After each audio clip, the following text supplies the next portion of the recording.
all the time. Powered by Arkansas, for Arkansas. The John Nabors Show is live from the Natty State Sports Studios. And welcome into the John Nabors Show here live from Natty State Sports Studios. Appreciate everybody listening in and watching in on this beautiful day here in the great state of Arkansas. I am your host, John Nabors, and appreciate all of you for making us a part of your afternoon this afternoon. Lots of things to talk about today, and hopefully everybody had a wonderful weekend. And we did move the time back or forward. I don't even know how to say that. I always get confused by it. But either way, we're starting at 6 o'clock for the live stream of the show here tonight. A lot of you have expressed that you would rather it be later in the night so you could catch it live. And since it's the summertime and I'm always toying with things and experimenting with things and trying new things, I decided that, hey, let's give it a shot. So who knows? Maybe this week we'll do it all at 6 o'clock every single night. And see how it goes. See how, if you guys like it. If you don't like it, just let me know. But I'm trying some new things just to try to get some feedback and make sure that we're covering all the bases that we possibly can. But either way, appreciate all of you. I know we got a loaded show. We're going to have Chris Gordy on later, talk a little college football with him. We'll also talk about some college baseball and some teams that I really don't want to win the College World Series. But I wanted to start the show today with a little bit of basketball talk. Because we are going to do football and baseball, but basketball still is something worth mentioning and worth talking about. Now, it was funny because today, the thing with Danny Hurley and the Lakers job and all that went by the wayside. Like, it's not happening. He turned down the Lakers, and he's going to be returning to UConn. I don't think it's surprising. I still think there was a lot of gamesmanship. I think there was a lot of games being played in this whole thing.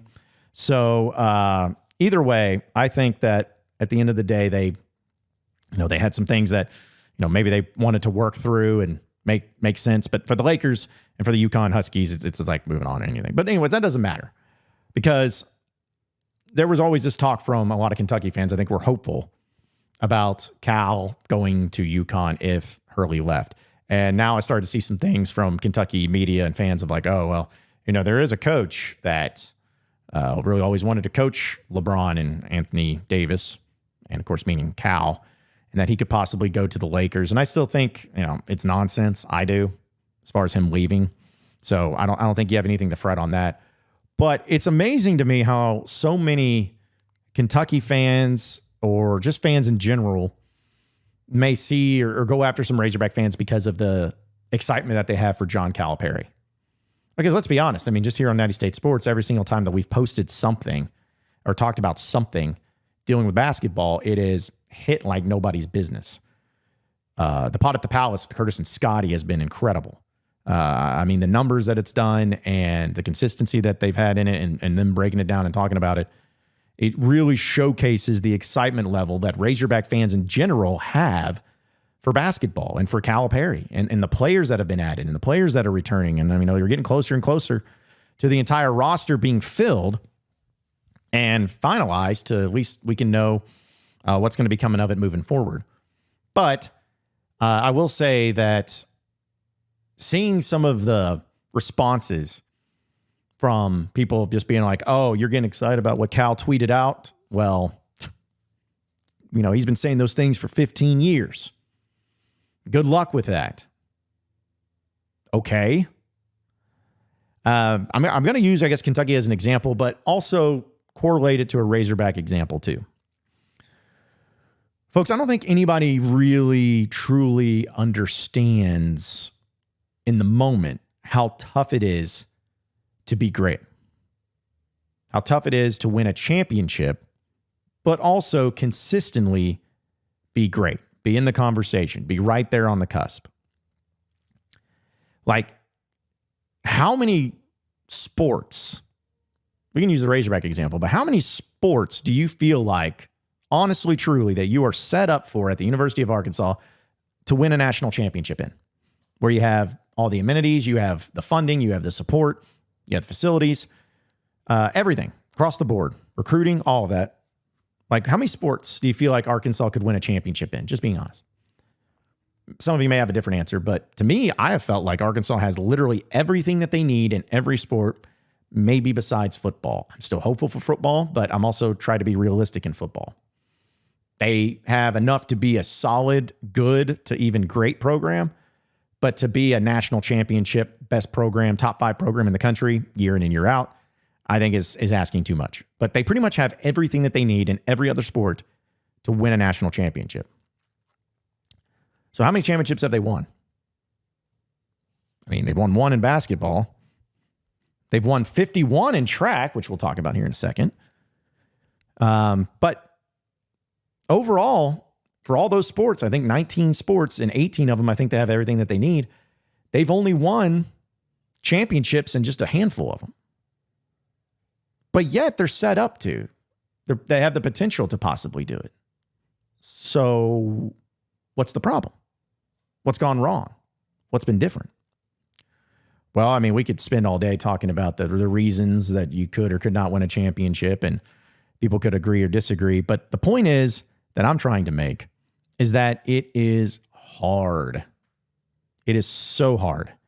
Even Nolan Richardson, the great Nolan Richardson, where he won a championship with Arkansas, he talked about this, I believe it was in the 40 Minutes of Hell deal. He mentioned that there's a time where you create a monster in the program. And when you create that monster, you got to feed it. And sometimes if you don't feed it, it'll eat you.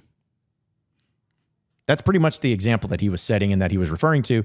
And what he really means by that is exactly what in some ways happens, maybe happened to him, but also happens in sports.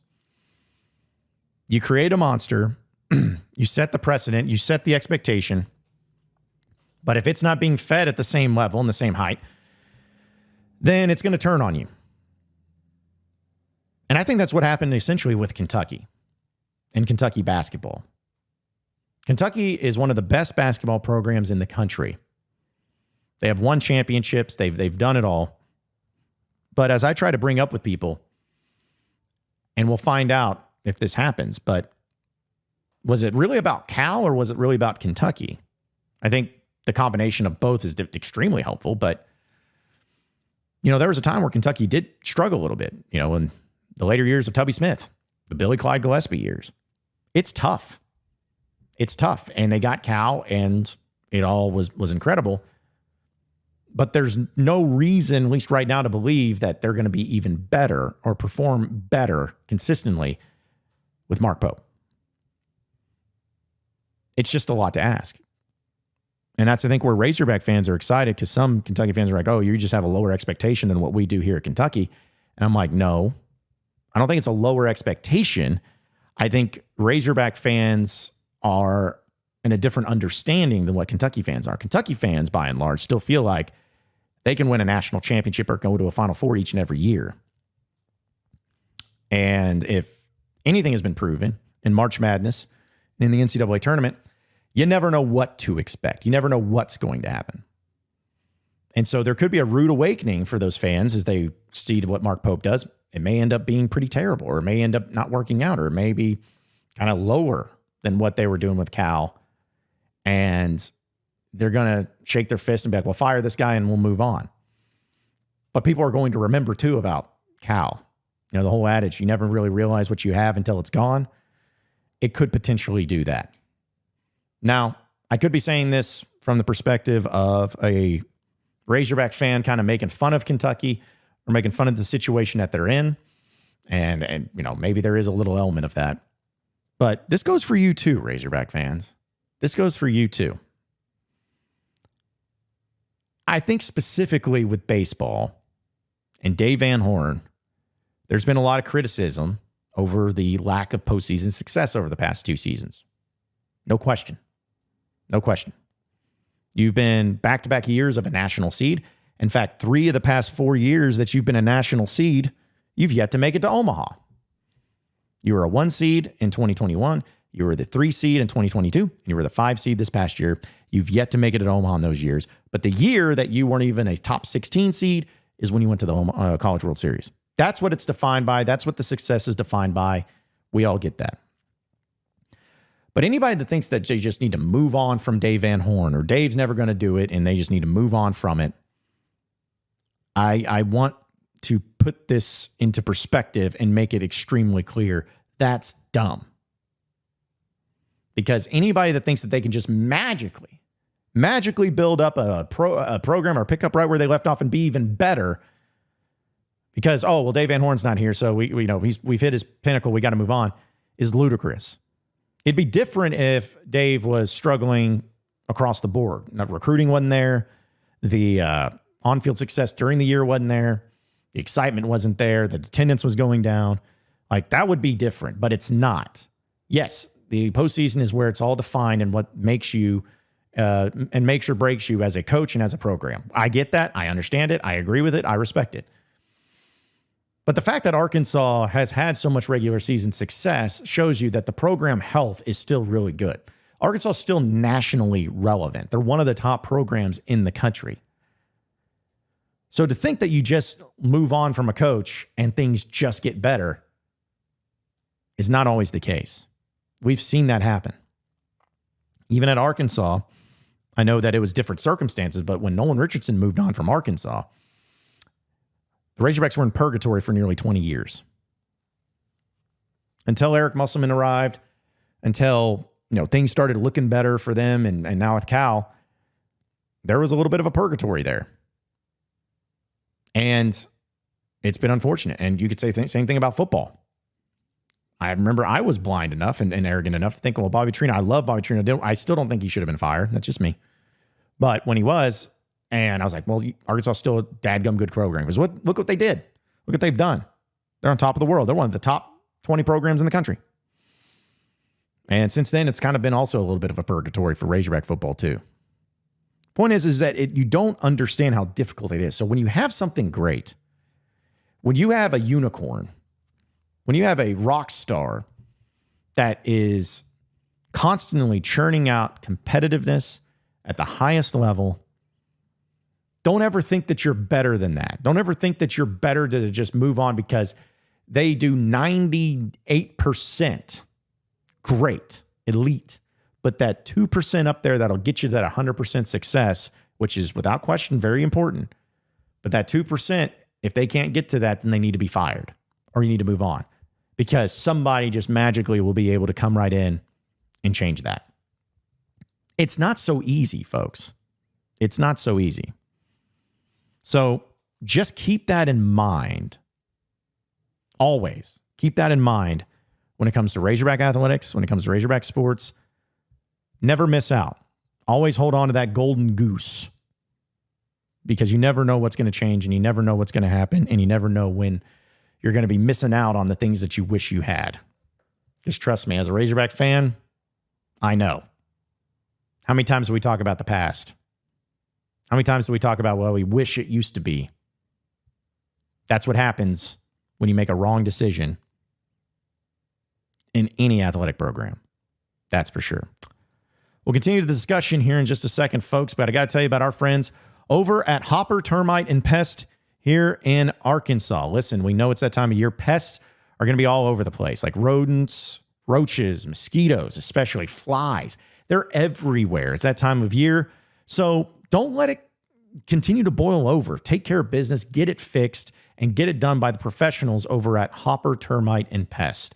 They have a tried and true solution, and it's going to eradicate many of the common pests and work for many weeks before it is ever need to be reapplied. They're the best in the business, and it even lasts during the weather elements, during the rain. It's going to work. And they can take care of spiders, carpenter ants, centipedes, rodents, moles, mosquitoes, cockroaches, wasps, silverfish, fleas, ticks, everything. They got you. And the best thing about it is not only are they going to get you taken care of and get you squared away, but they do it for residential as well as business. So if you call them today at 479-750-4070 and you use Natty State Sports, I heard it from Natty State Sports, they're going to give you $50 off your first treatment. You're not going to get a better deal than that anywhere else when it comes to how great it's going to be, as well as the discount that you get. You just call them at 479-750-4070. Tell them that the boys from Natty State sent you, and they'll hook you up with a $50 gift card or $50 discount off your first treatment. You can also visit their website at callhopper.com. But no matter what it is, when it comes to your pest, get rid of them quickly as possible, as much as possible, and especially in the summertime to protect your family, do it with Hopper Termite and Pest. Again, we're talking about the championships and how difficult it is to compete for one, how difficult it is to win to one. And I'm not doing this all to scold Razorback fans. I'm really not. I'm not doing it to talk down to any of you or to, act like any sort of criticism you throw the way that people are above it all. Like I'm not doing that at all. I am just saying that there are plenty of things that you can be concerned about, that you could be upset about, that you could be frustrated with across the board in everything. But I don't think you taking for granted the success, the consistent high-level success, is something that's ever worth the risk of moving on from. I felt that way with Petrino. I felt it at the time. Like, still do. But you had a top 10 coach in Bobby Petrino when he was here in 2010 and 2011. You did. I think that he proved that time and time again. And overall, sorry guys, my neck's bothering me. It's been bothering me a lot. So if I look weird when I'm dancing on here, that's why. But he was one of the best coaches in the country and in the SEC. I mean, you went 21-5 in 2 seasons. You went to the Sugar Bowl back when going to a BCS bowl game was an insane honor, because that proved that you were one of the top, you were the second best team in the SEC, in some cases the first best team in the SEC. And we all know that game went out.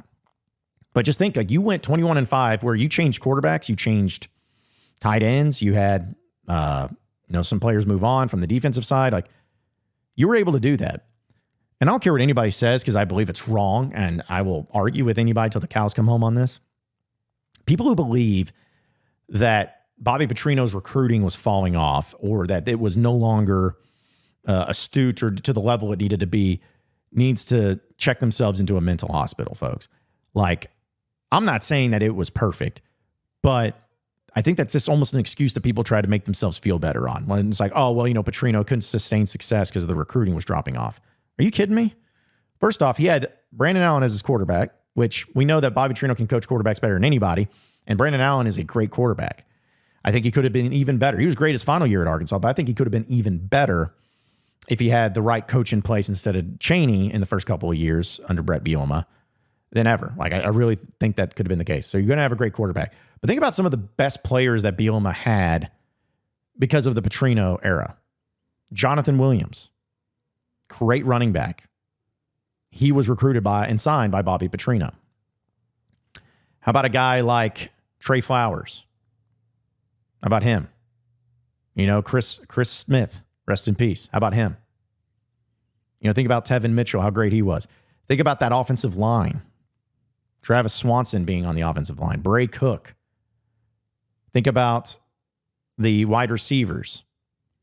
I know we didn't get to see a whole lot of them, especially from the Petrino era, mind you, but like Keon Hatcher, Mikhail McKay, I think he would have stayed on at Arkansas.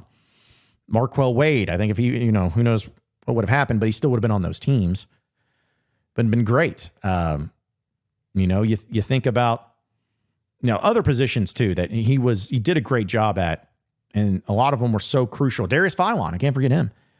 Like, that was a Petrino signee. So I don't buy the fact that Petrino was just giving up on recruiting and just mailing it in, and it wasn't going to be as good. Because I think about it where that Arkansas team in 2014 went 7-6, and it wasn't. And the reason they even did that well is because of the defense. If they had an offense that was consistent, they may have gone 10, 11 wins, maybe even more, if you really think about it. They were that good. So my point is like, you look back on that time, and ever since then, how long it's taken you to get back to even close to mimicking that. Now, Petrino's back as the offensive coordinator. Maybe that works out. I think it'd be a little bit premature to expect similar success to what you had in 2010, 2011. Be nice, but I don't think you should expect that. But if there was a way that this is my opinion, but if there was a way you could have kept Bobby Petrino on staff as the head coach way back when, you should have done it. Because seeing what we see now and knowing what we know now, I would have loved to have seen what Petrino could have done for another 2 or 3 years. Who knows? Maybe he would have moved on. Maybe you would have gone to another job. Maybe you would have been fired for something else. Maybe. But I would have loved to have seen what that could have been, what that could have looked like. And the reason that is because I've seen what it has looked like.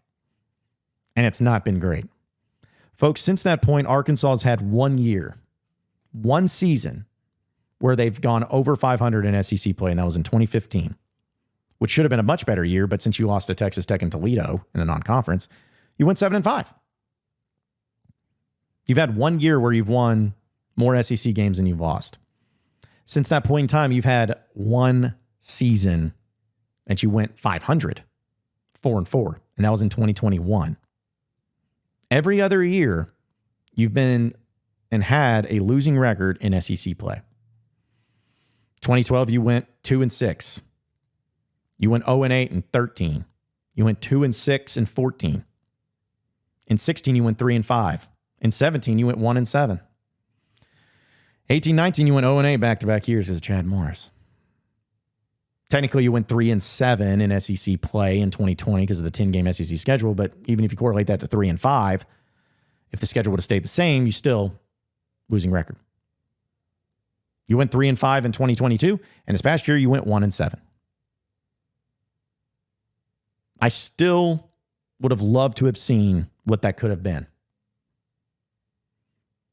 But I'm saying all that to reiterate the fact and reiterate the point that anytime you have a coach that is that good, that is constantly one of the top 5, top 10, even top 15, even top 20 teams, programs, coaches in the country every single year. Anytime you have that, you milk it and you do whatever it takes to keep that coach happy, motivated, encouraged, and giving them all the pieces to be successful. You have to do it. Because if you don't, and you think that you can be better and you think you can move on, it's not always a surefire thing. Sure, there have been some programs that it's worked out for. I think LSU is one of the prime examples of it. They've won 3 national championships with 3 different coaches over the past 20 years. And they have a new coach right now that already has a Heisman Trophy winner and could potentially at least be competing for a national championship. So yeah, some programs, some coaches, you go from one to the other and you pick up right where you left off. But there are some programs that you haven't. Like Miami. How long has it been since they've been nationally relevant? Ever since the Butch Davis and Larry Coker days. USC's been teetering a little bit, but how much have they been relevant since the Pete Carroll days? Those are programs that are phenomenal. What about Oklahoma? Been all right so far. It's still early with Brent Venables, but I mean, have they captured the same consistent success that Bob Stoops provided for them? Or even Lincoln Riley was providing for them? Think about Ohio State. They've been still pretty solid, but, you know, Ryan Day is getting a lot of heat. They think that they can do better, but they haven't fired him because I think it'd be a bad decision. But the point is, when you have somebody, when you got some greatness coming your way, stick with it. Ride it out. Milk it. Because there is nothing worse. There is nothing sadder in life, especially as sports fans of respective teams, than having to look back upon 5, 10, 15, 20 years ago and saying, man, I wish we wouldn't have moved on. I wish that guy or that girl was still the coach. I would have loved to have seen that. Because you know who and what type of programs do that? Programs that have suffered ever since. Nobody looks upon the glory days of 10, 15, 20 years ago if they're highly successful in picking up right where they left off. You know what I've heard less of these days, especially during the 3 years of Eric Musselman? I heard a lot less about Nolan Richardson, the national championship team, than I ever had before. You know what I heard a lot less about in the past few year spans, even in baseball? People talking about the 04 or the 09 or the 2012 World Series. Those are great. But when you're competing, when you're there, you're not talking about the glory days as much. You're in the glory days. So that's what it takes. And that's my whole point when it comes to anything. And Razorback fans, I think you're set. I think you're in a good spot. We'll see what Sam Pittman does in football this year. Dave Van Horn's still the man, still one of the greatest and best coaches in the country. We know. But I'm just using this as kind of a further reminder and to help you guys out. Never take success for granted in any sport. Don't wish to move on simply because of one step, the final step, the biggest step, the greatest step is yet to be taken because you keep knocking on the door, but yet you're unable to bust in just yet. Don't move on from that. Don't think you're better than that. Patience. Hold on to it for dear life. Because at a place like Arkansas, if it's gone, man, oh man, it is so hard to get it back. It's just a friendly reminder to all of you fans out there. Folks, we know that there's a lot of great stuff going on in the sports world, but with our friends over at BroThrow, you want to get to winning some money on some of these sporting events, right? The NBA Finals going on right now. The Celtics taking care of business. 2-0 is what they're up over the Dallas Mavericks. And thanks to BroThrow.com/Natty, I've been able to win some money. It's a great thing. If you go online and you go to BroThrow.com/Natty and you join the official Natty State Sports group, you can check out how much fun it can be betting up against not only your friends, but real people, because that's what they offer for you at BroThrow. You make bets with your friends all the time. I do. And anytime that you do it may not be as official. Maybe like, I was just kidding about it, or I was drunk or whatever. Well, not with BroThrow, because it locks it in for you. If you get on there, you can make the bet. And for instance, right now, the Celtics, for the Wednesday night game in Game 3, they are 2-point underdogs in the game against the Mavericks. So if you think that the Celtics are going to take care of business in that game too, and also go up 3-0 in this series, then go to BroThrow.com and bet on it. And then you can go up against somebody else. Like right now, I'm looking at it. Ryan has $25 on the Mavericks at -2. If you think the Celtics are going to roll, you get on there and you bet your $25 to say the Celtics are going to win and cover that +2 spread. So point is, you can have fun with it, and you save a ton in the juice.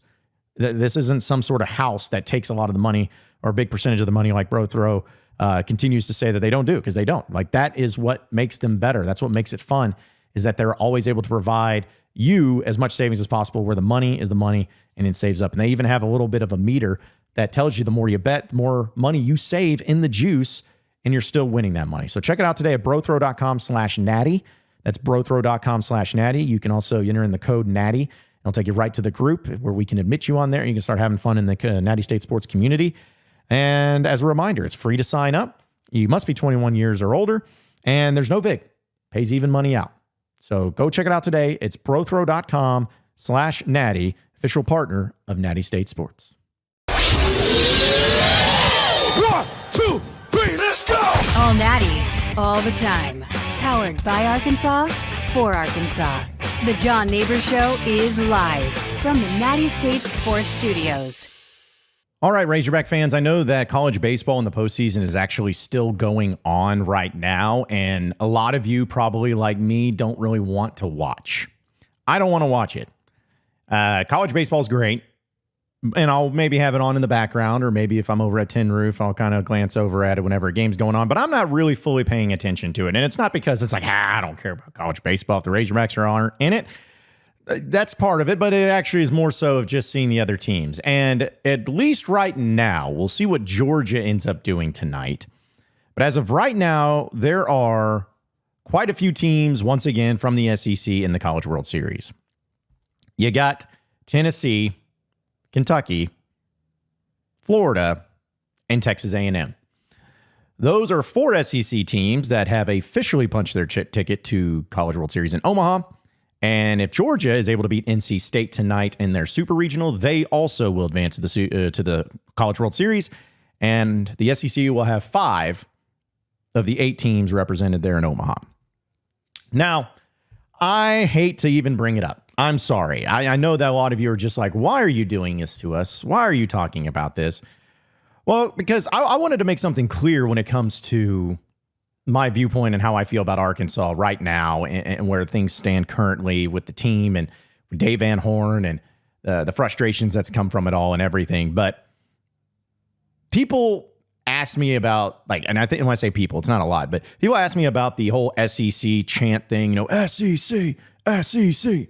And if I do it personally when it comes to all other sports and rooting for the teams, like for instance, these 4, maybe 5 teams in the College World Series, am I going to root for them because they're in the conference? And my answer is absolutely not.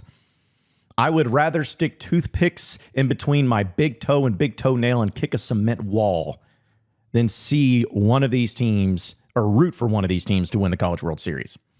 It sucks that much. But here's the thing, is that there is always more salt that can be poured into the wound. Arkansas is not there. They fell short. They didn't get the job done. And congratulations to the teams that did. But now it becomes a thing as a ticking time bomb, whether you like to admit it or not, and whether like it's fair or not, that Arkansas and Dave Van Horn, the one thing that they are missing is a national title. And the more time that is removed from 2018, the more Razorback fans are going to feel like that was their chance. That was their one shot at it. And I get it. I'm not going to sit here and say it's impossible, but I understand that sentiment. So when you start to see other teams go to Omaha and to the College World Series, you start to kind of scratch your head and be like, okay, what will make this worse? What will be more torturous? What will be a bigger problem right now? What could it possibly be? Like, we've already seen the 2 Mississippi schools, Ole Miss and Mississippi State, win a national championship, win the College World Series title before Arkansas. And that was pretty terrible. Especially in the fact that the Mississippi State year, Arkansas won 10 SEC series, was the number 1 overall seed, one of the best teams in college baseball, had the best college baseball player, and didn't even make it to Omaha. And a team that won it was a team they swept in Mississippi State. And then when Ole Miss won it, they actually beat Arkansas to get to that point to play Oklahoma, and to which every Razorback fan knew that if Arkansas was able to beat Ole Miss, they would have beaten Oklahoma, they would have won a national title, but they didn't. So to already see the 2 Mississippi schools win a title before Arkansas was painful enough. But hey, just keep pouring it on. Just go ahead and put the dump truck of salt in this open gash that we have inside of our stomachs. And let's see exactly how much suffering Razorback fans can have. Because I'm telling you right now, folks, there are a few teams here in the College World Series that will be transpiring over the next couple of weeks that if they win, I'm not going to pay attention, but if they win the College World Series, if they win the title before Arkansas does, it's going to suck eggs so bad. I'm going to have to maybe go 0 dark 30 on social media. I don't know if I'm going to be able to take it. I don't know if I'm going to be able to handle it. Now, it's not just an SEC field, okay? Florida State was another team from the ACC. In fact, it's an SEC and ACC challenge, essentially, because that's the only teams that have a chance to win it. But Florida State advanced, and Virginia advanced, and North Carolina advanced. So those are the 3 ACC teams in the College World Series. And there's a good possibility if NC State wins over Georgia, you'll have 4 versus 4 or 5 versus 3. Doesn't matter. There are other teams. Now, let me be clear about this too. If Florida State wins, or if Virginia wins, or if North Carolina wins, or even if NC State wins, I don't care. It does not bother me in the slightest. In fact, I root for one of those teams to win. I hope one of those teams win. Just for my own sanity. I hope they do. But when it comes to being a Razorback fan, who are you going to root for to lose? Not to win, because I don't think any Razorback fan worth their salt is going to root for one of these SEC teams to win. At least I would hope not. So now it becomes the point of, who are you hoping loses? So let's look at it, and let's do a little power rankings, if you will, on which of the teams that I feel like rank for Arkansas, especially in the SEC, on if they won the College World Series, which would be the worst case scenario. Like, what would be doomsday scenario? Well, to me, we'll just go under the assumption that Georgia advances. We'll see, but we'll go under the assumption, so I'm including them in this list. That way it's a nice top 5 list too. But number 5, the team that from the SEC that I don't mind, or at least I mind the least, of them winning a College World Series title would be Florida. I actually really respect O'Sullivan at Florida. Dave Van Horn respects him. Florida's won a title already with him as coach. And there's just something interesting and something about him and his program to where I think we even talked about this with Tyler Spoon earlier in the year when Florida was struggling. They didn't look good. They had some problems. And we were like, yeah, but wait till postseason because that's when it matters. Who knows? This team will probably go to the College World Series. And lo and behold, that's exactly what happened. Florida was able to do what they do best in the postseason and make it out of the Stillwater Regional. And they were the 3 seed, mind you, in that regional. That's what's crazy. It was Oklahoma State 1, then Nebraska was 2. Florida was the 3 seed, and they advanced to play Clemson, who was a team that hosted a regional. And then they won that one in what was really fun fashion. They swept them, actually. And now they're back in Omaha. So if Kevin O'Sullivan and Florida wins another College World Series title, I'm not going to celebrate. I'm not going to be happy. But of all the SEC teams, that would be the team, that would be the program that I would least have a problem with them winning it. I guess we'll go to the 4th. We'll just do this in order. So that was the 5th. The 4th team that I don't really want to win, but would mind the least of winning, would actually be the Georgia Bulldogs. Now, here's why. Now, Georgia, they've had some success. They played in a College World Series final before. And this is the first year under Wes Johnson. And again, going on the assumption that they beat NC State tonight. But if they don't, then just disregard everything I'm saying. But if Georgia was able to advance to the College World Series and they won the College World Series title, again, wouldn't be happy, but I'd be happy for Wes Johnson. I actually like Wes Johnson. I don't know him personally necessarily, but I do remember him as an assistant coach being at Arkansas and the type of pitchers that he put forth. I felt like Arkansas's best year when it came to the consistency of pitching and also having a Friday, Saturday, Sunday starter for the whole year, of course, came in 2018 when he had Blaine Knight, Casey Murphy, and then Isaiah Campbell. Like, he was incredible at coaching. He was incredible at recruiting. And when he left for the Twins job, I was really bummed. Now, Matt Hobbs has been great. And in fact, you could even make an argument that Matt Hobbs has been, resume-wise, better than what Wes Johnson was. Now, again, you could pick and choose kind of the things you want to look at, but Wes Johnson was really a guy who started a great trend.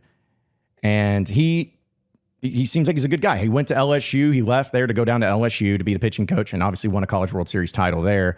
And so he's already got a ring, at least as the pitching coach.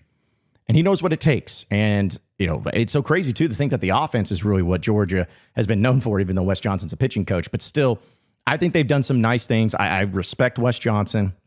I've had no issues with him. I have no qualms about him. And also, Georgia's just one of those programs, one of those teams that's like, I know that they're all focused on football and they've had so much success there. They don't care about basketball and baseball. They haven't really cared that much about, but still, it wouldn't make me feel good. I want to keep saying that. It's not going to make me happy or satisfied or just like, oh, good for them. But we're talking about the ones that I mind the least. I think Georgia would be the 4th one right there. So if Florida wins it, Georgia wins it, one of those teams, those are the ones that I would mind the least of them winning the College World Series. Now let's get into the ones that would really, really bother me. Like, these are the ones that I'm really hoping don't happen. Number 3 is the Kentucky Wildcats. Now, Kentucky has made it to the College World Series for the very first time in their program history. All right? Their program history. They've only been to 2 super regionals their entire time. And you got to give credit where credit is due. Because not only were they a program that did not care about baseball, has not cared about baseball, has not been successful in baseball, and it's not like they just kind of got lucky, got hot at the right time, fell in backwards or whatever it was. This was a team that's been proving it time and time, week after week, weekend after weekend, all year long. I mean, they beat Arkansas in that series over there in Lexington, and whether you care for their antics or not, and whether they kind of do some showboaty or weird things, who cares? Because they've actually got it done. They've done a good job with it. And people will probably be like, well, so you have a problem with other teams doing it? It's like, well, no, I don't have a problem with a place like Kentucky because that's all, like, they need to do that. They're not a historic baseball program, and they haven't been rude. Like, they haven't been going in the face of people. It's just been them, holding their hands up or whatever after a home run and coming out of the dugout. That stuff doesn't matter. But either way, that would be the 3rd one that would bother me. We'll start saying bother me the most. But for them, it more so would be because I know they don't care about baseball. I know they've never cared about baseball. I know that their program has been one that obviously has not had success since this is their first time ever in the College World Series. It would be problematic. It would be nauseating. But I think more so than anything, it's like knowing that they have like a field that's got turf on it, Just things like that would really, really bother me. And also, Razorback fans have dealt with it from Kentucky fans more on the basketball side, but knowing that there would be people chirping from baseball too. It's like we already got enough chirping among all SEC teams in baseball. We don't need another one. You know what I'm saying? Like there's pretty much established programs that are doing all the chirping, but there's been programs that have been so irrelevant it doesn't matter. So we don't need that. Like we don't need Alabama to be good at baseball. We don't need Auburn to be good at baseball. We don't need Kentucky to be good at baseball. So if they won a title when they didn't even care, just like, oh, hey, this is fun. Like, there's probably, I'd love to know how many people in the Kentucky Wildcat fan base went to their very first Wildcat baseball game, like over the past 3 weeks. I guarantee you it's probably pretty high. Or maybe even for the regional supers. I guarantee you it was probably a lot of them that went to their first game ever. It's like the Burles kids. Some of them are experiencing the Wildcats for the very first time. It's like, that would bother me. That would incense me. And that would, boil my nuggets. But still, that's number 3. I don't want to see it. Them getting one before Arkansas would kill me inside. But still, there's 2 more that would be much, much, much worse in my opinion. But we'll talk about those here in just a second. But I want to remind everybody that we're brought to you by Alumni Hall here in Fayetteville. Now, it's the ultimate Razorback shopping experience, folks. We know as the summer goes on, you're going to start looking for some of those winter clothes or summer clothes. And obviously, a lot of people in the summertime, they try to get fit. You know what I'm saying? They try to go out there and try to lose a little weight, drop a few sizes in their waist and also in their stomach area, maybe wear a little smaller shirt. Well, you're going to have to buy some new stuff. Well, you might as well support the Hogs, support the Razorbacks, and be able to get the finest of apparel right over there at Alumni Hall here in Fayetteville at 3417 North College Avenue. They have everything. And we really appreciate them being a part of the Natty State tornado relief last week. It's awesome for them to partner with us on it. But it is a place that you need to go and check out because you'll see everything you could possibly imagine when it comes to all Razorback things, whether it's apparel for the men, women, children, pets, all of that. They have all of it. And in fact, if you find something that's a Razorback apparel, shirt, whatever it is, and Alumni Hall doesn't have it, that means it doesn't exist. It was a bootleg copy because they truly have everything. So check them out today. And the best thing about it is if you go to their website, nattystatesports.com/alumni hall, if you go to that website, you'll be able to see their entire catalog and shop for yourself and get it shipped directly to your door. Now, not everybody lives in Northwest Arkansas. Not everybody lives in Fayetteville. And a lot of you, in fact, since we're global here at Natty State Sports, you like to celebrate Razorback fans, and we like to be the connection that kind of brings you back home to Arkansas. Well, go to that website at nattystatesports.com/alumni hall, and you'll be able to shop there and see all the different things that they have to offer. So do it today. The ultimate Razorback shopping experience is Alumni Hall at nattystatesports.com/alumni hall. All right, so continuing on. We have the top 5 teams that I do not want to win the College World Series this week, or the next few weeks. And we're starting from the least ones that I would care most about, and then we'll get to the most. But so far, the list, of course, is Florida Gators at number 5, the Georgia Bulldogs at number 4, and the Kentucky Wildcats at number 3. Now comes the next 2. Again, it's getting more and more heated for me, and it's triggering me in a major way. And we're assuming that Georgia wins tonight because they haven't played just yet at the time of this show. But number 2, Texas A&M. I hate Texas A&M in pretty much every sport. I think everybody does. At least if you're a Razorback fan, you do. Because the thing about Texas A&M is they're very odd. You know, I've been doing this series of why I hate these particular teams. I did the why I hate Ole Miss last week, and I'll be working on another one this week. I'm sure it'll go really well, and nobody will disagree with it whatsoever. But Texas A&M, whenever I do that one, it's going to be a long video because there's a lot. There's a lot to break down. But still, they are the type of sports program, not faulting them for it because sometimes you got to do it this way, but they are the ultimate sports program that's like, hey, let's go buy our coach. Let's go buy our coach. They did that with Jimbo Fisher. They did that with Buzz Williams, and they did it with Schlossnagle. Now, Schloss came from, TCU and had success there, and it's been a good hire for them because I believe this is his second appearance at the College World Series since he's been there at Texas A&M. And they've been one of the better teams all year long. They're really good. But there's just something nauseating about Texas A&M winning in any sport because football, basketball, baseball, most of the major sports, they're a program that based in Texas, they have more money than you could possibly fathom to be able to support NIL, to be able to support coaches, facilities. Like, they have literally every single thing in any sport that could help provide and make winning a natural and habitual thing there in every sport. They have it all. But yet they've yet to do it. They've yet to win the titles. Like, I'm sorry. I feel like, as much as I hate it and looks like they're getting that way, but I remember when Texas A&M first joined the SEC, I'm like, that's a program in baseball that should never be bad because they have everything you could need, possibly need. But there's just something about Texas A&M where they always fall short. They always lose. They may have the best players money can buy or the best coaches money can buy. And again, I'm not faulting them for it because, hey, listen, if I'm a Razorback fan, if we could buy all these players and coaches and have all this money, yeah, we'd all want that. Who wouldn't want that? But it's something that they always fall short in. And it's nice to have, I guess Texas A&M did win the women's basketball national championship here a few years ago, which was pretty rough since considering Gary Blair was the one that won it, the former Razorback coach. Don't get me started on that. But overall, that was a thing where A&M, okay, like you blow bubbles, fine. You do the weird stuff, whatever it is, like all the crazy things that you do, all bothersome.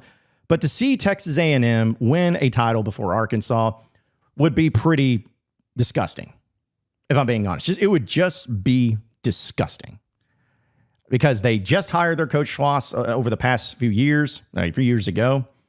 Schlossnagle is someone who is very much into himself. I've heard that word said by people, not like fans, but just by people who know. And I still don't really appreciate or didn't think it was right for him to come out and say those comments about one of the teams in the SEC cheating. I think it was like a month or so ago. Not that it's like, not that I'm trying to blame somebody for cheating. You should never cheat. So don't take it wrong. But I feel like just dropping that, but then not saying a name, it was just, I don't know. I think it was poor taste. I think coaches, it's in poor taste when they do something like that.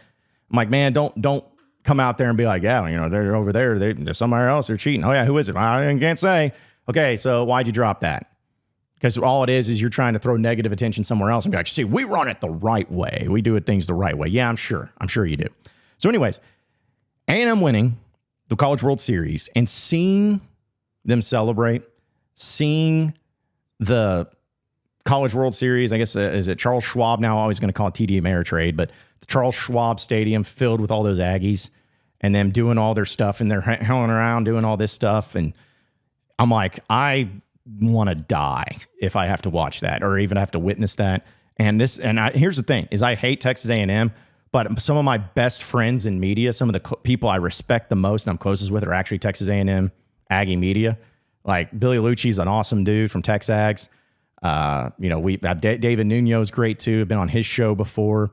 I love Travis Brown. He's a good dude. So it is funny that a program that I really hate has some of the coolest media dudes ever. And I think that's what it is. It's like A&M by and large, like, yeah, they're weird and I hate them. But at the same time, it's kind of like, you still kind of got some cool guys though. But still, that would kill me. I would hate it. I would hate to see the celebrations and know that they got a title before Arkansas.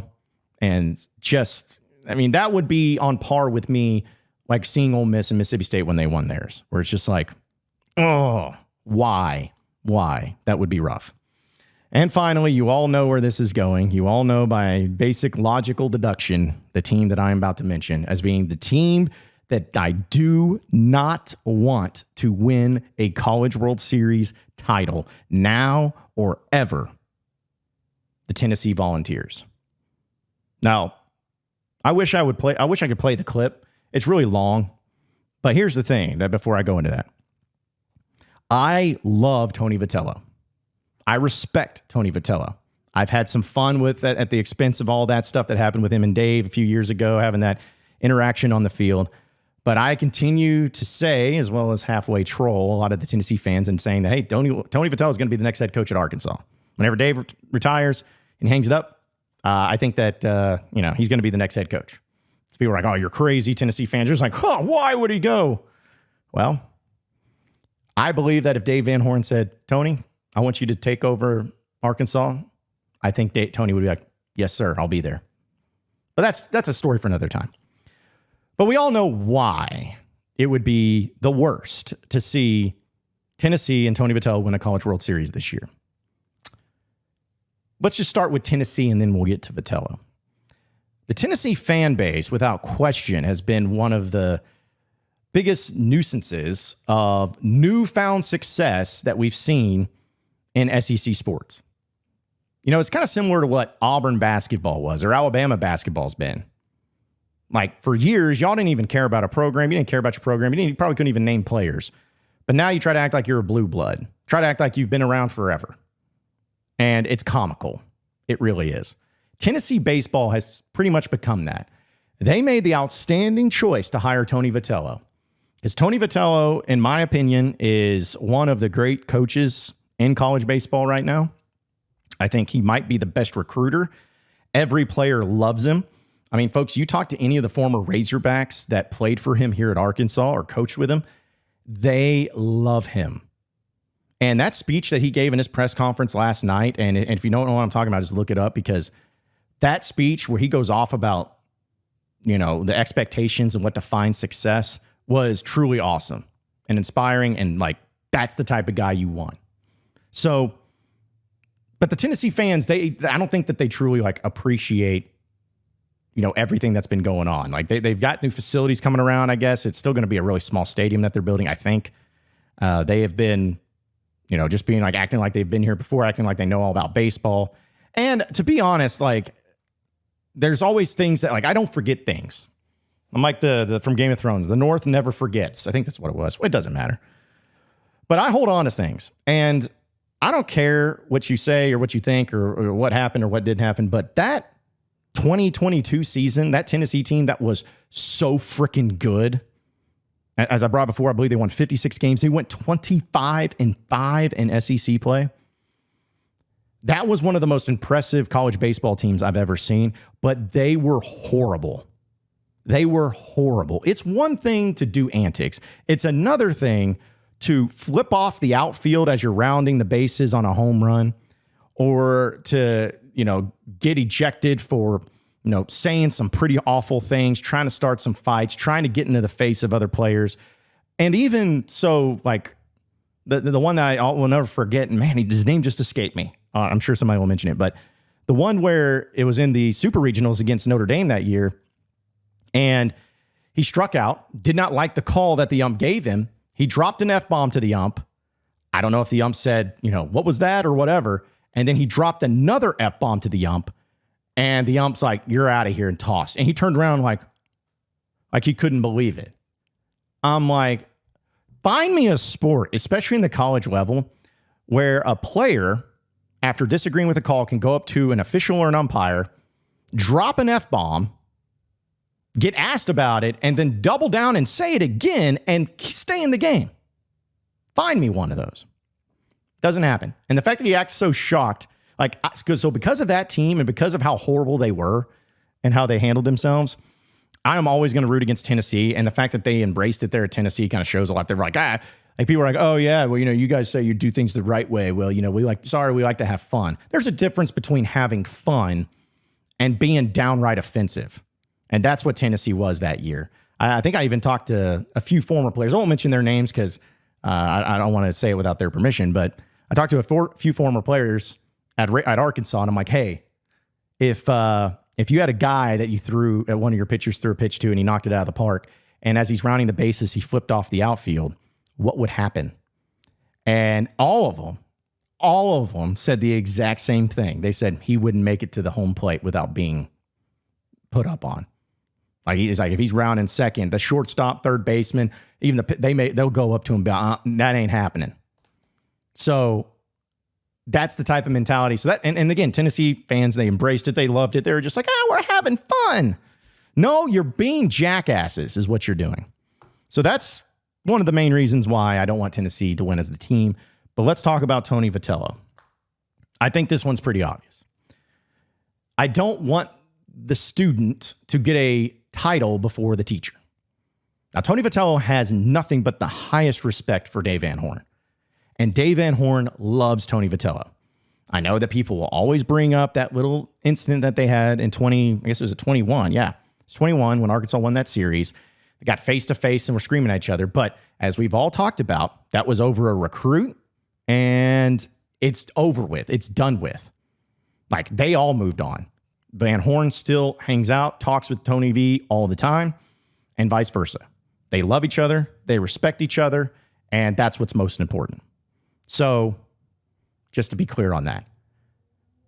But it's not personal against Tony V. I just don't think I can handle the guy that was at Arkansas, did a phenomenal job in recruiting, did a phenomenal job in coaching under Dave Van Horn, him going to another SEC school that did not care about baseball, did not like baseball, or didn't even know what it was existed probably, to go to said school, to build that program so rapidly, and to win a title before Dave. Like that's one of the worst things, worst feelings that could happen. Especially knowing that how close you were. Especially knowing how good it was and how good it could have been when it all settled in and got done with, and you could have been like, oh man, you know, we could have had this title, because we all know if Arkansas catches that foul ball in 2018, none of this crap matters.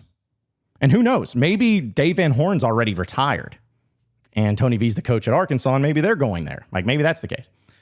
But still, I could not handle that. I don't want that. And yes, Tennessee fans, if you're in the comments and if you're barking and if you're going to pull this clip later, that's fine. Go ahead and do it. But I am being honest. I do not want it. I will hate it. I will punch myself in the face as hard as humanly possible if it happens. So let's just pray. Let's just hope. I am the biggest Virginia, North Carolina, Florida State fans this next few weeks. But if it has to be an SEC team, give me Florida. But if it cannot be an SEC team, make it Tennessee. Bounce them out. 0-2 in barbecue. Please. I am begging from my soul. We've suffered enough this past year. We shouldn't suffer for stuff that's outside of the state of Arkansas too. We shouldn't have to deal with that. And all that's going to do is add a lot of added pressure, unneeded pressure to everything involved. So I'm hoping, I'm praying, I'm wishing. Let's just hope it doesn't happen. Folks, I got to tell you about our friends over at Signature Bank. We know that Signature Bank is the place when it comes to all of your finances, business or personal, to do banking with. They're going to take care of you because not only are they community vested here in the state of Arkansas, but they started here in Northwest Arkansas, in Fayetteville. They know what it takes to be able to take care of you and your local business. And there's nothing more important than our livelihoods. There's nothing more important than the money we make to be able to provide for ourselves as well as for our family. And that's why we do banking at Signature Bank here at Natty State Sports. So if any of you are looking to go to a bank, but you don't know where, you don't know who, you don't know how, do it with Signature Bank. They're going to take care of you. Tell them that the boys from Natty State Sports sent you. And you can even visit their website at signature.bank. That's www.signature.bank. When you go in there, you feel like you're one of them. You feel so good. You feel so confident. You feel like this is exactly where I want to do banking because they make it easy for you. They're always forward thinking to make the process easy, to make it better for you. So you got to check them out. Go to one of their locations that are conveniently located here in the Northwest Arkansas area, or you can go to www.signature.bank for all of your banking needs. Again, signature.bank. It is Signature Bank, the official bank of us here at Natty State Sports. 1, 2, 3, let's go! All Natty, all the time. Powered by Arkansas, for Arkansas. The John Nabors Show is live from the Natty State Sports Studios. All right, Razorback fans, you know what time it is. It is time for your Arkansas update presented by Davis & Garrett Insurance, your independent auto owner's insurance agency, securing what matters the most. And what a time, you know, like right now it's slowing down a little bit. And we are going to talk a little bit about the baseball side of things. There's just a few little awards and some cool things that happened. But I do want to give a shout out and a lot of credit and a lot of love once again to the track team, because over the weekend, the #1 Arkansas women's track team, as it's put out in the statement, completed its mission in spectacular style on the final day of the NCAA championships at Hayward Field on Saturday, winning the team title with 63 points over 59 points for the Florida Gators. Chris Johnson, who's the first-year head coach there for the women's track team. We know that Harder had recently retired and had so much success, But he secured a sweep of NCAA championships during the 2024 indoor and outdoor seasons in his first year. Now, it's the 9th NCAA championship for the women and the 51st overall national title for the Arkansas track and field programs. Now, I know what a lot of you are thinking. Ooh, track, big whoop. You know what? I don't want that. And I'm not going to buy that. Yes, would it be nice for Arkansas to have success, sustainable success in the major sports like football, and basketball, and baseball? Of course. Yeah. I mean, that's what makes the money. That's what drives the attention. That's what most of you are fans of, are those particular sports. But I think it's also a little bit disingenuous to not give credit where credit is due to the track program. It's about as consistent as you could ever have. And I'm sorry, I don't care what it is. I don't care how many times you've done it. But if you have 51 national championships in any sport at any level, that is impressive, okay?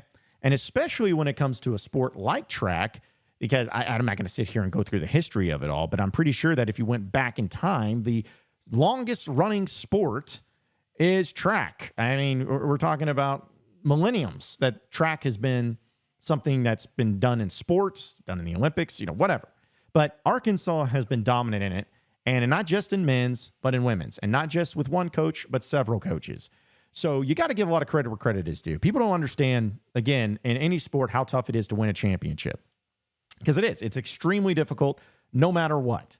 If it's track, if it's gymnastics, if it's golf, whatever, it is tough.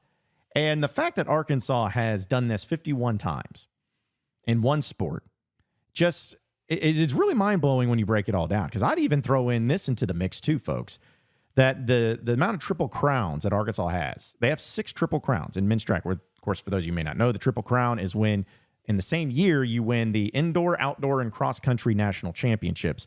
Arkansas has done that clean sweep of all 3 of those 6 different times. That's incredible. And if you add up all the team championships from all the teams in the SEC, Arkansas is usually one of the top teams because of track.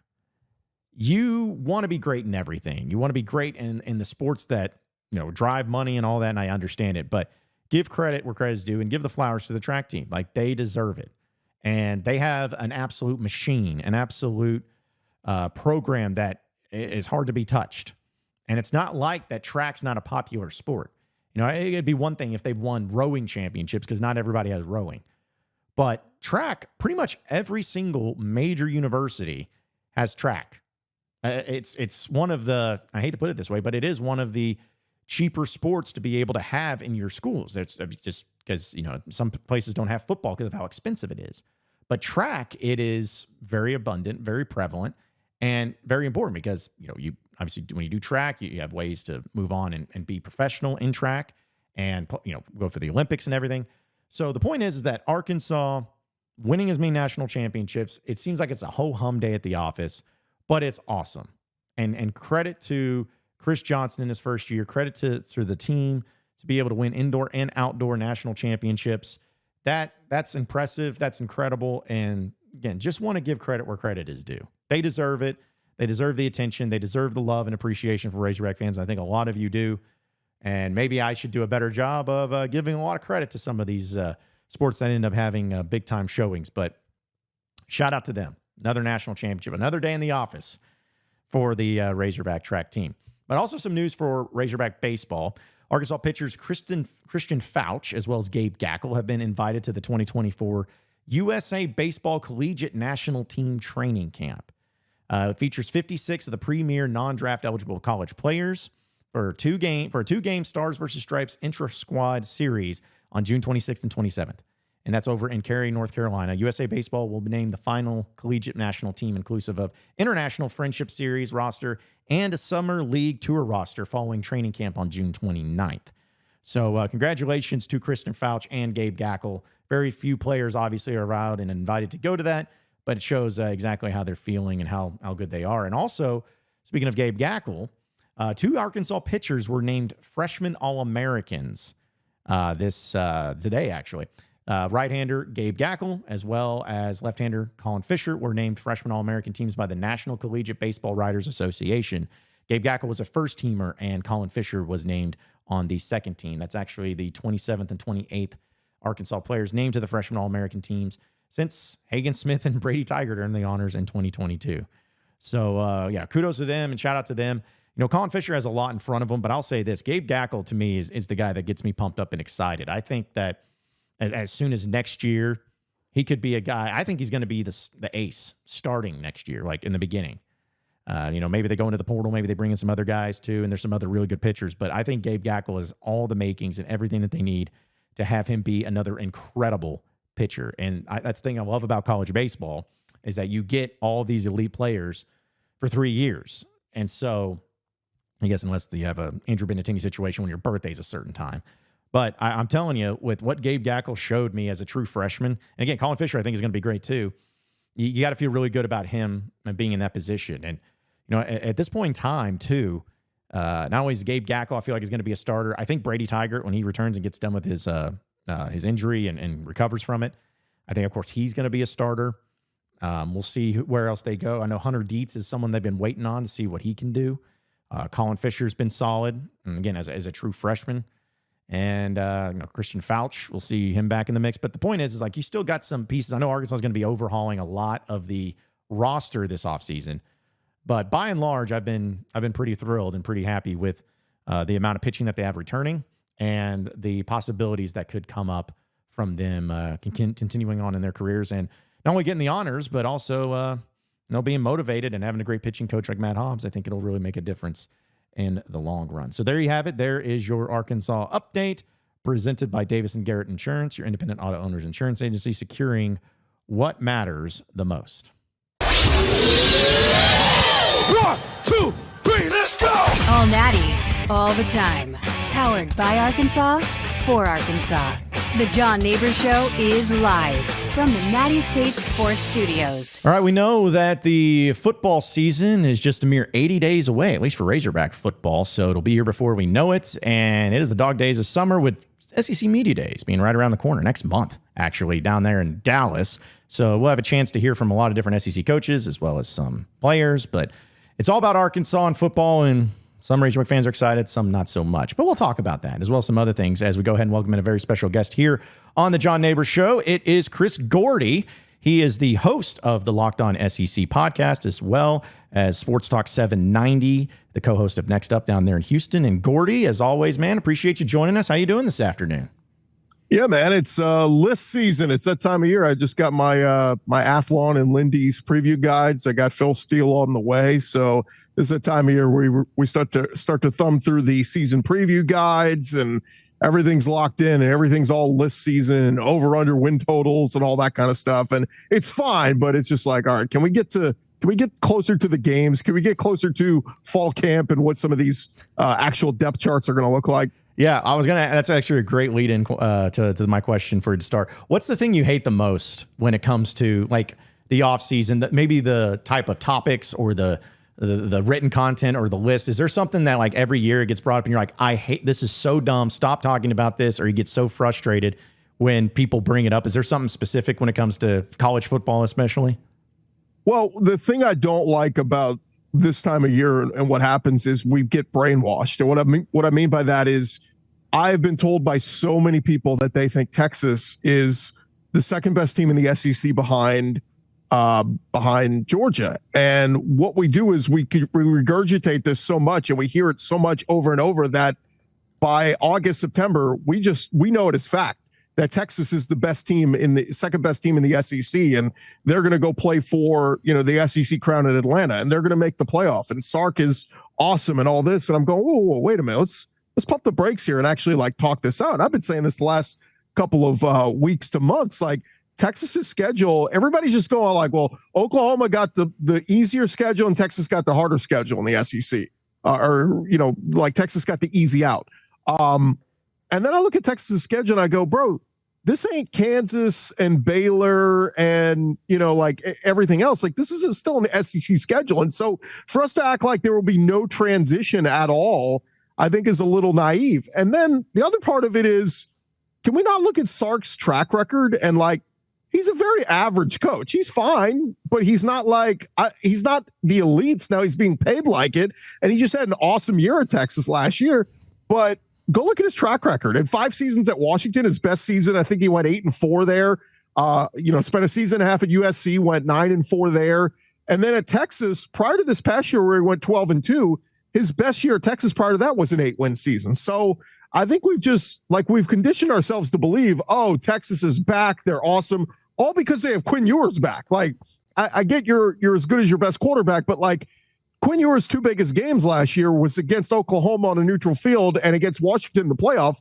And he crapped the bed in both those games. Now he played much better in the second half against Washington and, had a chance, but Texas still lost that game. And they lost their big rivalry game against Oklahoma, which bar none, they've lost that game a ton in the last decade plus. It's supposed to be a rivalry game, but Oklahoma largely dominates that rivalry. So I just say all that to say, let's caution, like let's pump the brakes a little bit on Texas. When everybody's just assuming they're going to come rough shot and go 12-0, 11-1, 10-2 in the SEC. I think the toll of playing an SEC schedule is going to take, is going to take its toll on them as the season rolls along.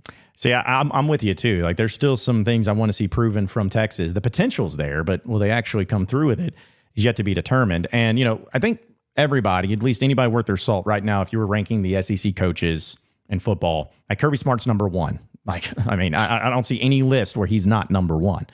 But after him, though, like what direction would you go? Wait, would it be Sark? Would it be a Brian Kelly, perhaps? Maybe somebody that would surprise some people in that regard. But it seems like now that Saban's gone and some other coaches have changed a little bit, number 1's clear, but the ones after him may be a little up for debate.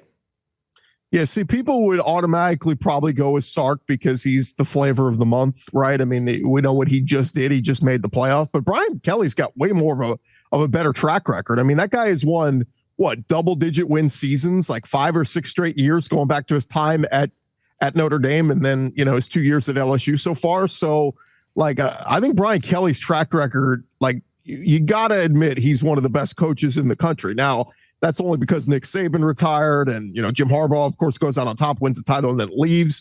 Ryan Day's got the big monkey on his back hanging over him that he can't beat Michigan now. Like, he beats everybody else. His record is absolutely phenomenal against everybody not named Michigan. So I think there's that part. But I think we just have a lot of unknowns right now across the SEC. I mean, how good is Mike Elko going to be at A&M? Time will tell. How good can Jeff Lebby be at Mississippi State? It's easy to say Lane Kiffin and Eli Drinkwitz, but it's so funny. Every time I start making a list like that and I have Lane Kiffin as one of my top 5 coaches in the country, I say, wait, let me go back and relook at this list. Like, there's no way Lane Kiffin is a top 5 coach in all college football right now, or one of the best coaches in the conversation in the SEC. So, yeah, I mean, look, longevity, track record. I think Brian Kelly is up there behind Kirby Smart. I think you give Eli Drinkwitz a lot of credit for what he did last year, but a lot of folks are saying I got to see Missouri do it again before I can vault him up there. Mark Stoops, for the cards he's been handed in Lexington, Kentucky, for them to even give a damn about football, I think he deserves a lot of credit for what he's done. There's a reason why he was on A&M's short list of candidates and why he almost became the new A&M head coach before they bailed for Mike Elko. But, time's going to tell on Kalen DeBoer. My biggest problem with DeBoer is limited sample size. I know everybody wants to bring up, this guy's won everywhere he's been. Yeah, and majority of that was at coaching at like a Division II school. Like you don't get credit for that. This is big boy football. I don't give you credit for what you did before. You were a good coach at Fresno State for a couple of years, and then a good coach at Washington for a couple of years. Let's see how you do it in Alabama in big boy football here in the SEC before we start crowning him one of the best. So, yeah, man. And Josh Heupel, I think, belongs in that conversation. He's done a fantastic job since he set foot in Tennessee. I still need to see their defense take a step forward this year. Offense has not been the problem in Knoxville, but it's a fascinating conversation, John, when we start talking about who are the best coaches. It really is. It's like that old Fresh Prince meme where it's Will Smith kind of looking around and the whole room is empty. That's kind of what Kirby Smart is now. It's Kirby Smart, and he's looking around going, hey, who are the other best coaches in the SEC now? It's just him. Yeah, and it's pretty crazy. Just, what is going to be the first year without a Nick Saban in so long? I think the biggest problem is that Arkansas never beat Nick Saban in Alabama. Not once. I was a senior in high school last time, Gordy, that they beat Alabama, and the two quarterbacks going at it in that game was Mitch Mustain and John Parker Wilson, with Houston Nutt and Mike Shula as coaches. So if that doesn't really date you of how long it's been, there are kids that are attending the University of Arkansas this fall that weren't even born the last time Arkansas beat Alabama. Think about that one. Gosh, it came close too. I'll never forget the 2014 game being. I was in College Station. Go for two. What are you doing? Go for two. We had tickets to see A&M. I forget who they were playing that day, but we were at a bar in College Station watching it because it was like the earlier game or something. And I just remember thinking, like, Arkansas is going to pull this off, man. Brandon Allen and Jonathan Williams and company, and old Blake Sims and TJ Yeldon get it done and win 14-13. That was probably the closest they've come. Yeah, I mean, that's the thing, is they've had close calls, but, close and no cigar, it doesn't really matter. Yeah, that game, I think every Razorback fan will remember that, because that defense for Arkansas in 2014 was one of the best defenses they've had. I mean, they were 10th in the country. And Trey Flowers, Dietrich Wise, Darius Philon. You had 3 NFL players on the D-line and Marshall Spate. But I will never forgive Brett Bielema for that. Many things, but that was one. I'm like, dude, how, like, you missed the extra point on your first touchdown at 7-6, and you're going up against Alabama and you don't go for 2? Come on now. But anyways, we could play woulda, coulda, shoulda all day long, but still. The one thing, though, that I did want to bring up with you, we're speaking with Chris Gordy of the Locked On SEC podcast here on the John Nabors Show. I talked with it a little bit about Barrett Sallee last week, and I talked about it on my show today. But Arkansas has definitely had a lot more down years than up. I think everybody's understanding that, especially over the past 15 years. And we all know and understand that the most important position in football is the quarterback. But for a weird reason, Arkansas, by and large, in the last 15 years, quarterback's not been a problem. Not to say that's always been perfect or that they've had the best quarterback ever. But if you think about the guys who have started in that stretch, think about Ryan Mallett, rest in peace. One of the great quarterbacks, if not, I still think the best quarterback in Razorback history. And after that, you got a guy named Tyler Wilson, who was also pretty freaking good too. You had Brandon Allen, who, started off a little bit slow, but pretty freaking good, still playing in the NFL. Then you had his brother, Austin Allen, who was also very solid. Chad Morris, everything was bad, so I know it's still part of it, but you got to talk about it. But then after that, KJ Jefferson, he's still playing. It's amazing, but he's not here at Arkansas. But that 3-year stretch, they did really good. Oh, and I can't forget even Felipe Franks in that 1 year, who was pretty solid. What do you make of that? Like Arkansas, we know that sometimes they're limited and they haven't had the success they've wanted, but it seems like the quarterback position has been pretty solid overall, comparatively speaking. How do you feel like it ranks in the SEC over that 15-year span? And maybe what do you attribute to the fact that Arkansas has been pretty solid at quarterback over 15 years? Yeah, it's a fun conversation. And, I even go back to, since I'm a little bit older than you, go back to prior to that. I mean, I remember Matt Jones and even, Clint Sterner before that having some upset losses. Matt Jones with some upset wins. I remember a big one they had over LSU. But yeah, you fast forward and it kind of started, Ryan Mallett really had 2 of the most, productive years, it feels like. But then to your point, from Brandon Allen, Tyler Wilson, and, can't forget Casey Dick. I know he's just outside of this, but, they've had a lot of great production at quarterback. It seems you're right. Quarterback hasn't really been the problem. And to that point, I've always had some good running backs too. I mean, granted, 3 of them were all on one team with McFadden and Felix, but Alex Collins. I mean, it's funny. You go and look at some of these running backs in the league, Jonathan Williams, you go, oh, that's right. That guy did go to Arkansas. But also some good receivers as well along the way. When we talk about guys like Jarius Wright and Colby Hamilton and Traylon Burks, Marcus Monk is still one of my favorite players ever. But it is a fun conversation when you look back at the last 15 years because, with Florida, I go to Tebow, and that's just on the brink of 15 years ago. That was post Chris Leak, Danny Werfel, who, they had great success with those guys.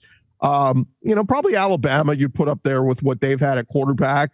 LSU, it's crazy. 15 years ago, you go back where they had just coming out of the Jamarcus Russell days, and Jamarcus was one of the best quarterbacks they ever had.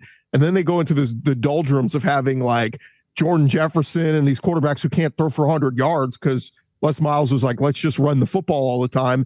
And then all of a sudden you've had this resurgence with Joe Burrow having the greatest season ever at LSU and win a Heisman Trophy. And now you've had Jane Daniels come in and win a Heisman Trophy. So it's funny how LSU has kind of flipped the narrative, whereas, before they would have been way down this list. But yeah, I would say probably if I'm looking at the last 15 years, I think of Aaron Murray at Georgia and, of course, what Stetson Bennett did and now what Carson Beck is doing. So I would say Georgia's probably up there, but Georgia, Alabama, and then, I'm probably not going much further down the list before I get to Arkansas. I'm just trying to think off the top of my head. I mean, A&M had Johnny Manziel, but after that, it's been a bunch of dud after dud of guys who looked the part early in the season and then fall apart. So, yeah, man, I would say Arkansas is right up there. It is a weird kind of thing to think about, but I also think it has something to do with some of the offensive coaches they've had.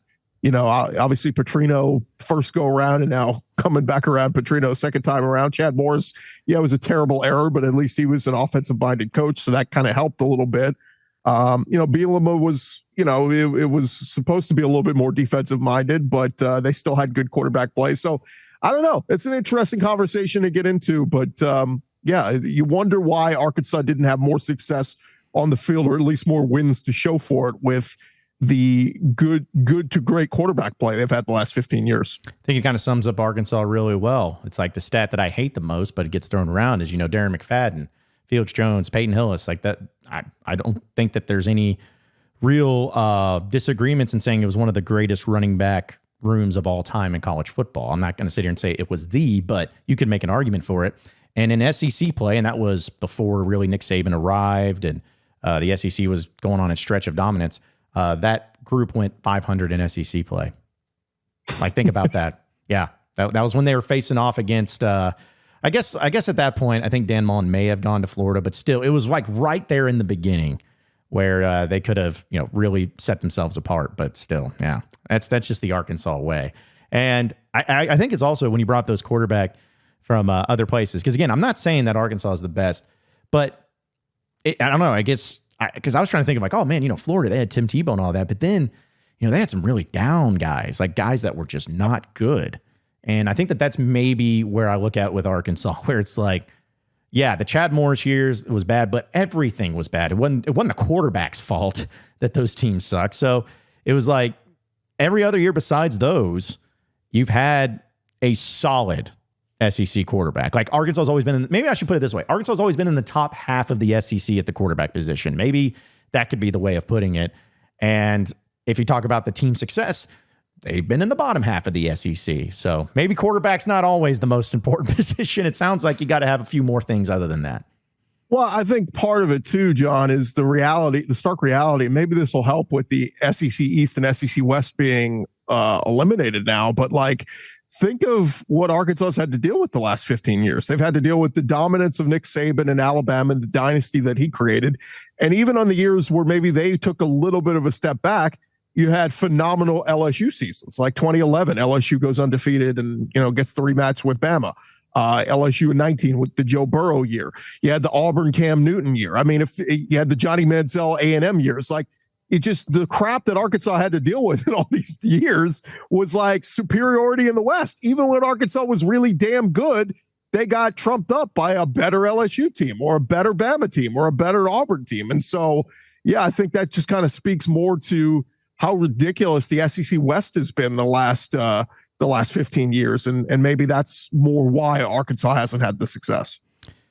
Maybe so. I still believe that, with Arkansas, there's always, again, you could use the woulda, coulda, shoulda thing all the time. But then Taylon Green this year with the Petrino offense, who knows? Maybe he could be into the mix there too. It's really yet to be determined. But it is funny to me, Gordy, that at least here in Arkansas, football is going to get people excited as we get closer to it.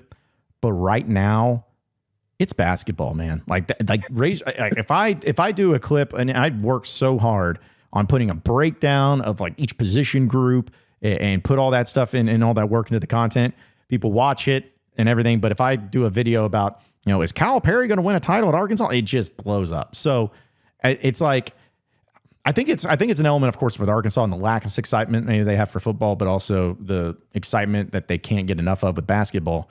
But just as a conference as a whole, it's always been discussed about how much improved the SEC has been since a decade ago. But right now, where it stands, it seems like the SEC, they got to win a title. They got to be able to do more. But with the coaches, with the teams, with the players, with everybody, man, it certainly seemed like it's going to be about as competitive of a conference here in the next few years as it ever has been, especially when you think about some of the programs, some of the teams, and the success they're having.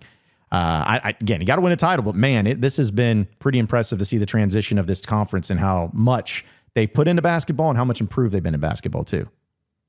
Yeah, it really is. And, it's funny when the baseball season ended the other day for Texas, David Pierce, the Texas baseball coach, had to sit up there and answer some tough questions. And they asked, are you going to be back next year? And he said, I don't know. And it really got me thinking, like, Oklahoma and Texas, I think, are taking a look at, just taking a quick check at their inventory and everything in every sport, saying, are we SEC ready? Are we ready for the SEC? We know they are in football. Sark is ready at Texas, and Brent Venables is at Oklahoma. But I think you're looking around at all the other sports and saying, are we ready? And I think they're looking at the baseball team going, David Pierce did okay this year at Texas, but can we do better? And I think that's what's going to be fascinating too when we look at the other sports is I wonder if Texas basketball feels like they're ready. I mean, they had the unfortunate situation with Chris Beard and everything that went down where they had to part ways with him. And they end up going with the guy who's the interim. But I think they're looking at him right now saying, are you the guy to get us to the SEC and be SEC ready? And so I just think it's a really interesting conversation, but I'll tell you this, the road's not going to get any easier. We just watched Texas play Oklahoma in softball for the national championship, and Oklahoma's won 4 straight now. They're not going to come to the SEC and just be like, oh, we'll take our back seat to everybody else. So it's just a fun conversation when we look around the landscape of SEC basketball and what's moving forward here.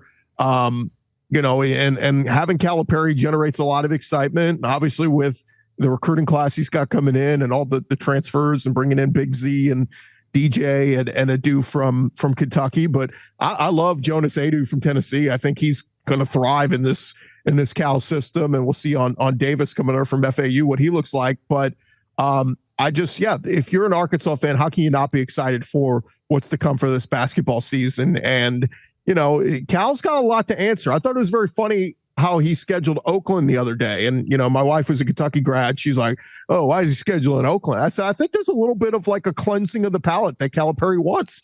I think he wants to say, we didn't I'm a better coach than what we put out there and what transpired in that game against Oakland. Let's beat them and show we're better. Let's beat these other teams and show we're better. And I think he's kind of got a little bit of a prove it to himself still on, Kentucky, we underachieved those last couple of years when we got to the postseason. Let me prove that was a fluke and I still got it and I can still coach at a high level. And he's as motivated as anybody at Arkansas. Arkansas is excited to see, what new heights he can take them to. But I think you got a much more motivated Calipari now who's not just going to rest on his laurels, where I think he got a little bit lazy there those last couple of years in Kentucky, thinking, oh, all I got to do is recruit, bring in these new kids and throw out a basketball and let's go. And come tournament time, we'll be clicking on all cylinders. Well, it didn't work that way. So I think you're going to get a Calipari that's going to learn from his mistakes that he made at Kentucky these last couple of years. And you're going to see a different Cal in Fayetteville here real soon. Yeah, my favorite thing is Kentucky fans still coming at me and getting into my mentions. And they're just like, anytime Cal tweets something, they're like, yeah, they've been saying that for the last 15 years. Good luck with that. And I'm like, yeah, you mean winning a national championship and going to 4 Final Fours and, 6 Elite Eights. Oh, yeah, sure. Okay. It goes back to the whole thing. You never know what you have until it's gone. And hopefully Kentucky, I kind of hope that they do fail. But, who knows what Mark Pope's going to be. So who knows? But that's something that they got to remember. I also want to go back to the college football landscape, too. I saw what some of the scheduling is, leaking out more and coming out more and everything. But I saw with the Egg Bowl, they're going to be moving that one off of Thanksgiving onto Black Friday, which kind of sets it up. I think Razorback fans are like, oh, yeah, Arkansas, Missouri deserves to be on Thanksgiving because nobody wants to watch that game anyways. So, but what do you think of the rivalry weekend? And also with Texas and Oklahoma, no longer at 11 a.m., but at 3:30 Eastern time. I think that's phenomenal and it's great. But what do you make of the rivalry schedules? And what do you think of the Egg Bowl moving on to Black Friday? Does that move another game? And maybe Arkansas, Missouri moves to Thanksgiving? Yeah, I think that's on the table because Texas A&M, Trev Alberts, their athletic director, came out pretty quickly when it leaked out that the Egg Bowl was moving off Thanksgiving, and Trev Alberts said, we are not playing Texas versus Texas A&M on Thanksgiving night again. Like, that was the tradition for years, and they're pretty staunch that they're not going to Thanksgiving night. So the question becomes, all right, is it going to be an SEC matchup? Do we go back to, is there a Big 12 matchup? So it will be interesting to see who takes over that slot. And you know what? Arkansas and Mizzou, fans don't like each other, and it's becoming a thicker rivalry year in and year out. I think that would be a fun one to move to Thanksgiving night. So I would say that maybe that's in play. But no, I like moving the Red River Shootout later. I know they don't want you to say shootout, but I'll say shootout. It's, in my opinion, John, no important monumental game in college football or in any college football season should be played at 11 a.m. Central. It's just 11 a.m. Central is reserved to those old school Lincoln Financial, Mississippi State versus South Carolina games, like the games that just nobody really gives a damn. It's the 8th best game on the docket for that day. That's what the 11 a.m. Central time slot is reserved for, in my opinion. So I know Fox is trying to, they've been pushing the whole big noon kickoff and all that. I just think it's silly. I think the earliest you should have a big game, a game that matters, is 2:30 Central, 3:30 Eastern. That should be the earliest. Night games are reserved for the biggest of big games. I love that that's kind of what they're pushing with the ABC and ESPN ownership now with Disney and the new deal. We're already seeing a lot of those game times come out that they're putting the biggest game Saturday night on ABC, and kind of the secondary biggest game is going to the, a night game on ESPN. You still have the time slots of the night games on ESPN2 and SEC Network. And then you got that 2:30 slot that they're going to utilize on ABC as well for some good double headers. And we saw that. I think South Carolina plays Kentucky in that 2:30 slot already. So there's some of those games. And then tomorrow we're going to get the big announcement that they're going to give the rest of the schedule out for the whole season, where you'll know time slots. I don't think they're going to announce every TV network yet, but they're going to announce all the early games. So we'll know if you're playing those 11 a.m. games. So if you're, I don't know, Vandy versus Texas or something, that's going to be an 11 a.m. game on the SEC Network. But it's just good to get all that out of the way. But I just stand by. We should never have a game that matters played at 11 a.m. Central. It's silly. No, I'm with you on that one too, man. Absolutely. That should never happen. I'm glad it's moving out of there because I actually want to go to that game too. I've never been to it. So I'm going to try to go to it this year because I believe Arkansas has a bye week during that time. I could be wrong. But anyways, I'm going to try to. But either way, before I let you go, though, I know that, Gordy, we were talking a little bit before the show about the Live Golf Tour that you just went on. And, I enjoy golf. I like watching golf. I've been to a PGA event, had yet to go to a Live Golf Tour event. But for those who are out there who are thinking about maybe having the chance to go to Live, what'd you make of that experience, and what was that like being in there? Yeah, well, first things first, I think there was a lot of overdoneness on the whole, oh, you're taking Saudi money and all this. These are the same people who buy Nikes at the store that are made in Chinese sweatshops overseas. So, if you can put the moral superiority thing aside, Live Golf is awesome, man. I mean, they are everything that is the opposite of the stodginess of the PGA. And I know because I've been to a ton of PGA events. I've never been to a Masters, would still like to go to that. I still think that's the pinnacle of all pinnacle. But there's been a lot of PGA events that are just, you're constantly getting hushed and constantly wait, you have to stop here. Wait, where's, we have a dress code. Why are you wearing shorts and all this kind of stuff? And the Live Tour is about making noise and having fun. It's almost like Happy Gilmore created the league. Like, there's loud music playing on every hole. Like, literally in the tee box, they have DJ equipment with speakers everywhere, blaring like techno music. And I'm watching Patrick Reed tee off, while he's got music blaring in his ear. It's more fun, man. It's more friendly, fan friendly.